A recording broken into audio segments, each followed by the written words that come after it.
For a minute or two she stood looking at the house and wondering what to do next, when suddenly a footman in livery came running out of the wood. She considered him a footman because he was in livery, otherwise, judging by his face only, she would have called him a fish, and rapped loudly at the door with his knuckles.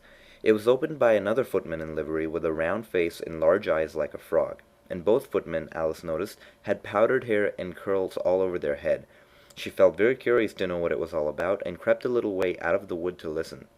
The fish footman began by producing from under his arm a great letter, nearly as large as himself, and this he handed over to the other, saying in a solemn tone, for the Duchess, an invitation from the Queen to play croquet. The frog footman repeated in the same solemn tone, only changing the order of the words a little, from the Queen an invitation for the Duchess to play croquet. Then they both bowed, and their curls got entangled together. Alice laughed so much at this that she had to run back into the wood for fear of their hearing her. And when she next peeped out, the fish footman was gone, and the other was sitting on the ground near the door, staring stupidly up into the sky. Alice went timidly up to the door and knocked. "There's no sort of use in knocking," said the footman, "and that for two reasons.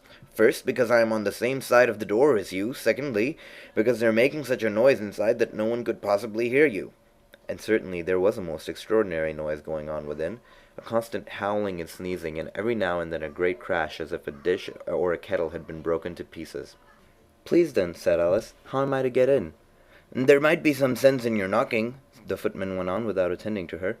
"If we had a door between us, for instance, if you were inside, you might knock, and I could let you out, you know."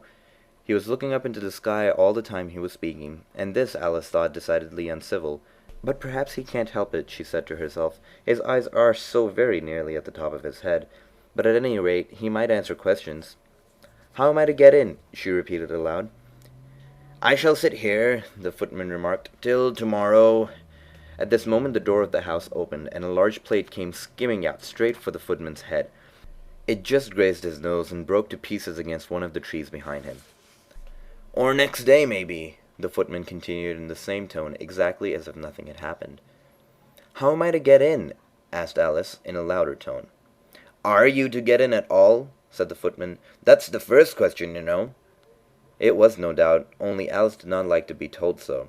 "It's really dreadful," she muttered to herself, "the way all these creatures argue. It's enough to drive one crazy." The footman seemed to think this a good opportunity for repeating his remark, with variations. "I shall sit here," he said, "on and off for days and days." "But what am I to do?" said Alice. "Anything you like," said the footman, and began whistling. "Oh, there's no use in talking to him," said Alice desperately. "He's perfectly idiotic," and then opened the door and went in. The door led right into a large kitchen, which was full of smoke from one end to the other. The Duchess was sitting on a three-legged stool in the middle, nursing a baby. The cook was leaning over the fire, stirring a large cauldron which seemed to be full of soup. "There's certainly too much pepper in that soup," Alice said to herself, as well as she could for sneezing. There certainly was too much of it in the air. Even the Duchess sneezed occasionally, and as for the baby, it was sneezing and howling alternately without a moment's pause. The only two creatures in the kitchen that did not sneeze were the cook and the large cat, which was laying on the hearth and grinning from ear to ear. "Please, would you tell me," said Alice a little timidly, for she was not quite sure whether it was good manners for her to speak first, "why your cat grins like that?" "It's a Cheshire cat," said the Duchess, "and that's why, pig!" She said the last word with such sudden violence that Alice quite jumped, but she saw in another moment that it was addressed to the baby, and not to her. So she took courage and went on again. "I didn't know that Cheshire cats always grinned. In fact, I didn't know that cats could grin."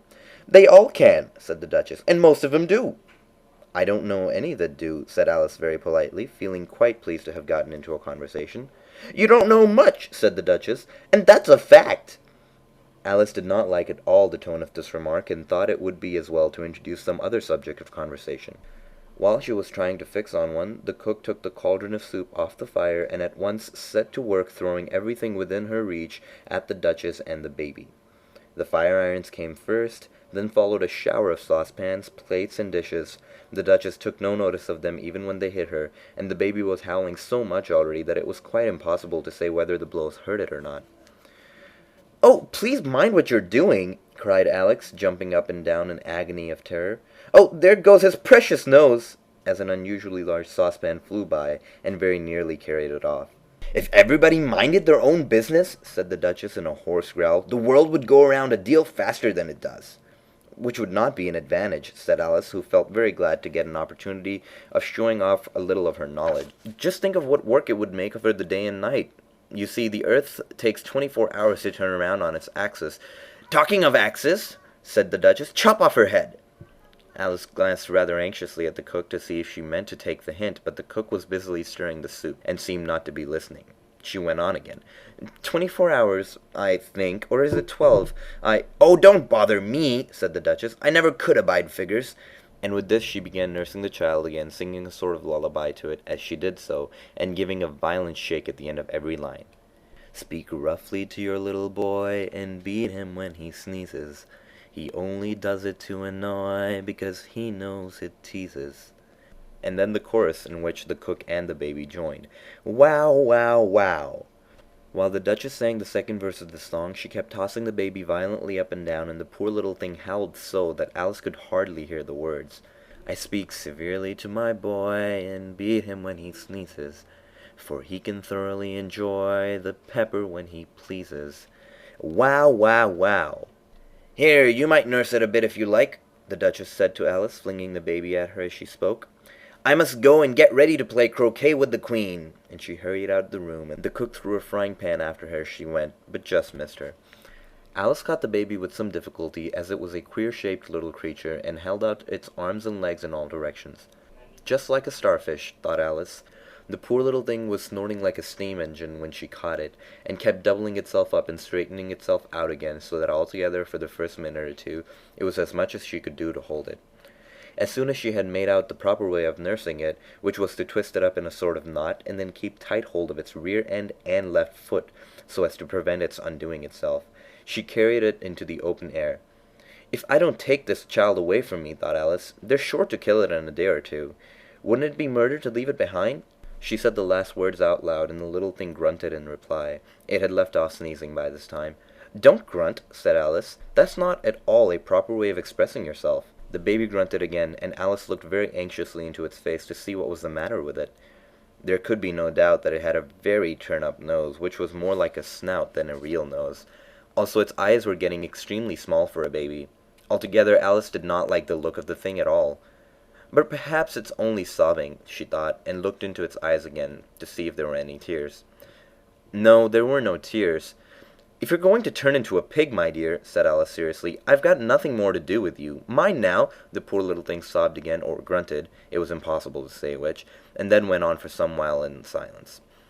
Alice was just beginning to think to herself, "Now, what am I supposed to do with this creature when I get home?" when it grunted again so violently that she looked down into its face with some alarm. This time there could be no mistake about it. It was neither more or less than a pig, and she felt that it would be quite absurd for her to carry it any further. So she let the little creature down, and felt quite relieved to see it trot away quietly into the woods. If it had grown up, she said to herself, it would have made a dreadfully ugly child, but it makes a rather handsome pig, I think. And she began thinking of her other children she knew, who might do very well as pigs, and was just saying to herself, if one only knew the right way to change them, when she was a little startled by seeing the Cheshire Cat sitting on the bough of a tree just a few yards off. The cat only grinned when it saw Alice, and it looked good-natured, she thought. Still, it had very long claws and a great many teeth, so she felt that it ought to be treated with respect.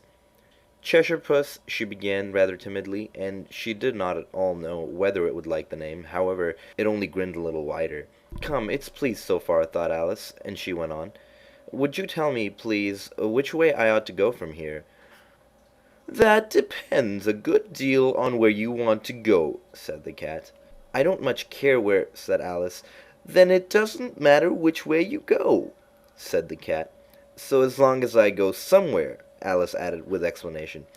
"Oh, you're sure to do that," said the cat, "if only you walk long enough." Alice felt that this could not be denied, so she tried another question.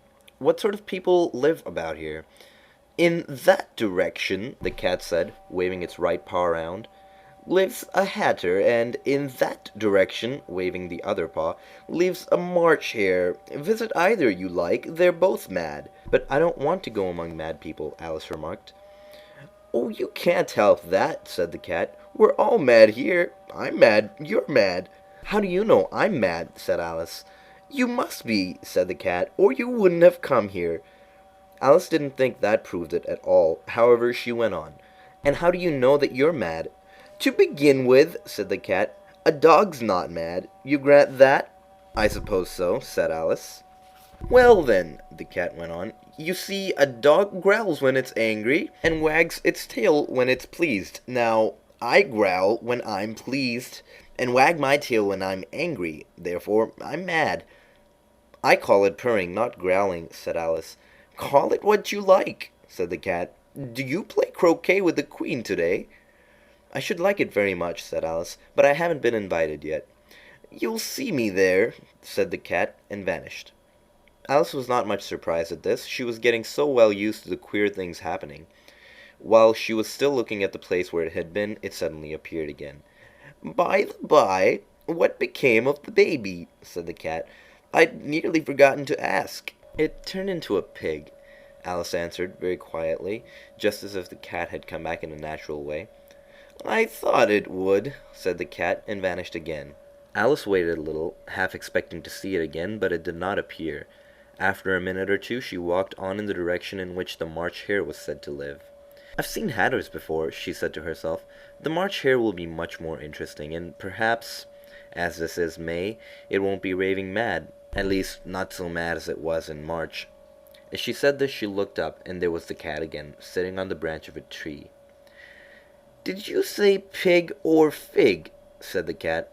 "I said pig," replied Alice, "and I wish that you wouldn't keep appearing and vanishing so suddenly. You make one quite giddy."